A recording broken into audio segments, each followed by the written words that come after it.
Hello students, welcome to all of you at your on YouTube channel physics math solution. बच्चों, हमने जो हमारी last video maths की थी, हमने उसमें किया था वर्क एंड टाइम के जो समय हैं उनसे रिलेटेड शॉर्टकट फॉर्मूले हमने किए थे। और ये भी कहा था कुछ और फॉर्मूले हम करेंगे हमारी नेक्स्ट वीडियो में। तो बच्चों, आज हम उसी वर्क एंड टाइम के कुछ और शॉर्टकट फॉर्मूले करेंगे। बच्चों, आज हम रेशियो से रिलेटेड करेंगे। वर्क एंड टाइम में अगर किसी भी काम की, जैसे कि कुछ भी है वर्क या टाइम से रिलेटेड, अगर उनकी रेशियो दे रखी है तो उसको हम किस प्रकार से एकदम शॉर्टकट फॉर्मूले में कैसे सॉल्व करेंगे, क्या शॉर्टकट फॉर्मूला उनके लिए लगाएंगे। तो बच्चों, आज हम यही सीखेंगे। तो आज का हमारा टॉपिक स्टार्ट करने से पहले हमारी वीडियो को लाइक कर दीजिए और शेयर कीजिए। चलिए स्टार्ट करते हैं हमारा आज का टॉपिक, वर्क एंड टाइम के शॉर्टकट फॉर्मूले। अब मान लीजिए हम कोई भी ए और बी है, मान लीजिए ए और बी है, ये दो बंदे हैं। ये क्या कर रहे हैं, कोई भी काम कर रहे हैं और इनकी जो कार्य क्षमता है यानी वर्क कैपेसिटी है उसकी रेशियो दे रखी है। क्या है इनकी रेशियो वर्क कैपेसिटी की? एम रेशियो एन है। क्या है? एम रेशियो एन है। और इन्होंने क्या कहा है, ए एक काम को पी दिनों में कर दें। मान लीजिए जो ये ए है, ए किसी भी काम को पी दिनों में कंप्लीट कर लेता है। तो बताइए बी द्वारा इस काम को करने में कितना टाइम लगेगा। तो आपको बी का टाइम निकालना है। और इनकी वर्क कैपेसिटी की रेशियो दे रखी है, यानी काम करने की जो इनकी क्षमता है, कैपेसिटी है, वो क्या है, एम रेशियो एन है। वो कुछ भी हो सकती है, 2:3, 4:5, 7:6, समथिंग कुछ भी हो सकती है। यहाँ पे हम एम रेशियो एन मान के चल रहे हैं। तो अब इसे कैसे सॉल्व करेंगे? बी को क्या टाइम लगेगा? m/n multiply with p।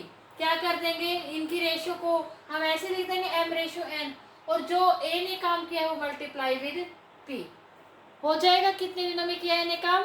p दिनों में किया है, तो उसकी हम मल्टीप्लाई विद p।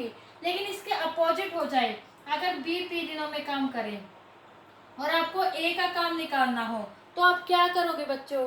जाहिर सी बात है, ऊपर हमने रेशियो a की ली थी, अब इसमें रेशियो हम b की ले लेंगे, n/m मल्टीप्लाई विद p। आ गई समझ में? अगर B करता है P दिनों में काम और इनकी वर्क की रेशियो यही है वर्क कैपेसिटी की, तो A कितने दिनों में करेगा? A को जो टाइम लगेगा वो होगा n/m multiply with P। P क्या है यहाँ पर? B के द्वारा लिया गया टाइम भी B ने इतने दिनों में काम कंप्लीट किया है। आ गया समझ में? चलिए अब हम नेक्स्ट करते हैं। नेक्स्ट क्या है, मान लीजिए A और B है, कोई भी A और B है, उनकी वर्क कैपेसिटी रेशियो है। क्या है? वर्क कैपेसिटी रेशियो हम अगेन क्या मान लेते हैं? एम रेशियो एन मान लेते हैं। और दोनों के दोनों मिलकर उस काम को क्या करते हैं? पी दिनों में समाप्त करते हैं। यानी ए और बी दोनों के दोनों मिलकर कर लेते हैं पी दिनों में वो काम। तो बताइए अगर अकेले ए को करना पड़ जाए तो अकेला ए इस काम को कितने दिनों में करेगा? ये तो ए और बी दोनों ने मिलकर किया था। अभी हमने इससे पहले क्या किया था, अगर अकेला करे तो एक बंदा अगर करे, दूसरा बंदा कितने दिनों में करेगा। अब अगर ए और बी दोनों मिलकर तो पी दिनों में करते हैं काम, तो अकेला ए कितने दिनों में करेगा बच्चों? ए अकेला करेगा P M plus N divide by, हमें किसकी रेशियो निकालनी है? जिसके टाइम निकालना है बटे में हम उसकी रेशियो कर देंगे। आ गया समझ में? यहाँ पर क्या था, यहाँ पे अकेला m प्लस एन था। क्यों? क्योंकि यहाँ पे अकेला m क्यों लिया? क्योंकि a ने काम किया था, इसकी रेशियो हमने यहाँ पर ले ली थी। ओके बच्चों, यहाँ पे b ने काम किया तो इसकी रेशियो हमने यहाँ ले ली, डिवाइड में वही m किया है, जो दूसरी रेशियो बच गई, और मल्टीप्लाई में वो वर्क टाइम किया है जो उन्होंने किया है दूसरे बंदे ने। अब यहाँ पर क्या है, यहाँ पर दोनों ने मिलकर किया तो हमने दोनों की रेशियो ले ली m प्लस एन, वही डिवाइड में बची हुई जिसका हमें निकालना है उसकी मल्टीप्लाई में क्या करोगे आप? जो इनका वही काम है, a प्लस में b कितने दिनों में काम किया है? p दिनों में, तो वही मल्टीप्लाई विद p। सेम बात है ना बच्चों? इसके अपोजिट लगा लीजिए आप लोगों को। ये होता है b का निकालना होता है, यहाँ पे a की जगह अगर b का निकालना होता तो क्या करते? वही m प्लस n, तो वही आना था, डिवाइड में m कर देते। क्यों कर देते? जिसके हम सॉरी n कर देते, डिवाइड में क्या कर दोगे? n कर दोगे। क्यों? क्योंकि अब हमें b की निकालनी, और b की रेशियो क्या है? n मल्टीप्लाई विद इन दोनों ने जो जितने दिनों में ये काम मिलकर किया है। आ गया समझ में बच्चों? चलिए थर्ड टाइप के कैसे हैं, इन्होंने क्या कहा है, अगर इनकी वर्क कैपेसिटी की रेशियो तो वही हो, ए और बी की वर्क कैपेसिटी की रेशियो क्या है, हम क्या मान के चल रहे हैं, m रेशियो n ही मान रहे हैं। अब मान लीजिए यदि ए किसी काम को करने में बी से p दिन कम या ज़्यादा ले, मान लीजिए ए ने किसी भी काम को बी से p दिनों में कम में या ज़्यादा में, कम या फिर ज़्यादा, ओके।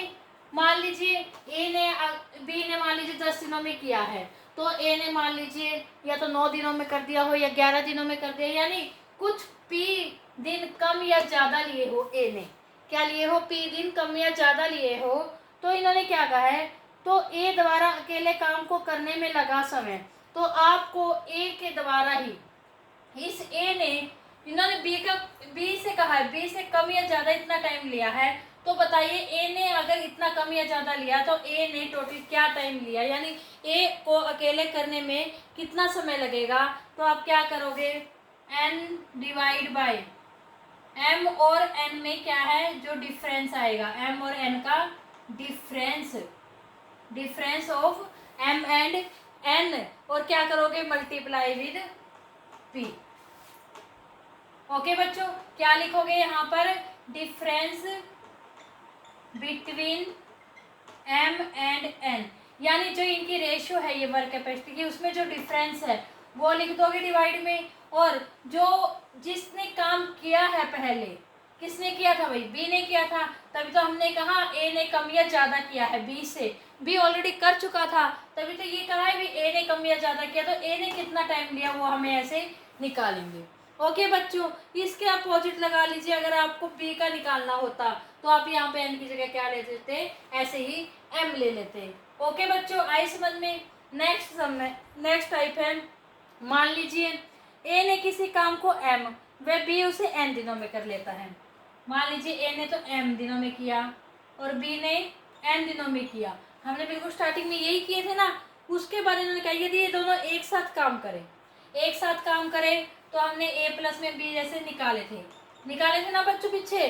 तो इन्होंने क्या कहा, अगर ये दोनों एक साथ काम करे और इनकी जो टोटल मजदूरी है, यानी लगा लो इनकी एक तरह से सैलरी लगा लो कितनी है, आर है, इन दोनों की टोटल सैलरी ए प्लस में बी की आर है, तो बताइए जो ए है, ए की सैलरी कितनी होगी, ए का पार्ट कितना होगा, हिस्सा कितना होगा, पार्ट ऑफ ए, यानी ए का इसमें हिस्सा कितना होगा आर सैलरी में।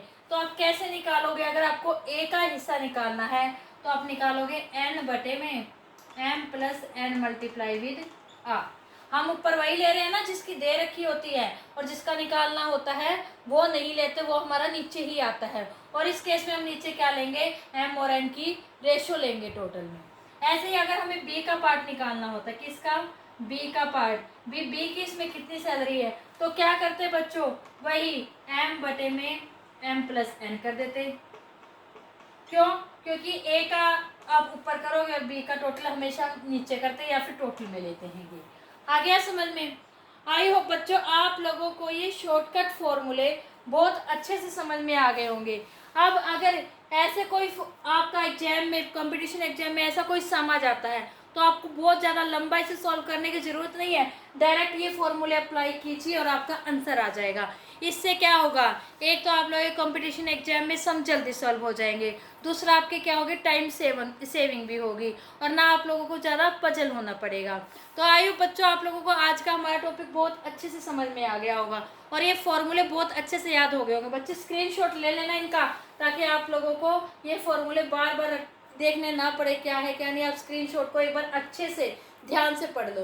तो बच्चों, तो अगर आपको आज की हमारी वीडियो अच्छी लगी हो तो हमारी वीडियो को लाइक कीजिए, ज़्यादा से ज़्यादा शेयर कीजिए, हमारे चैनल को सब्सक्राइब कीजिए और बेल आइकन जरूर दबाना बच्चों, ताकि आपको हमारे आने वाली नेक्स्ट वीडियोज़ के नोटिफिकेशन मिलते रहें। तो बच्चों तब तक के लिए good bye and take care. Thank you so much बच्चों।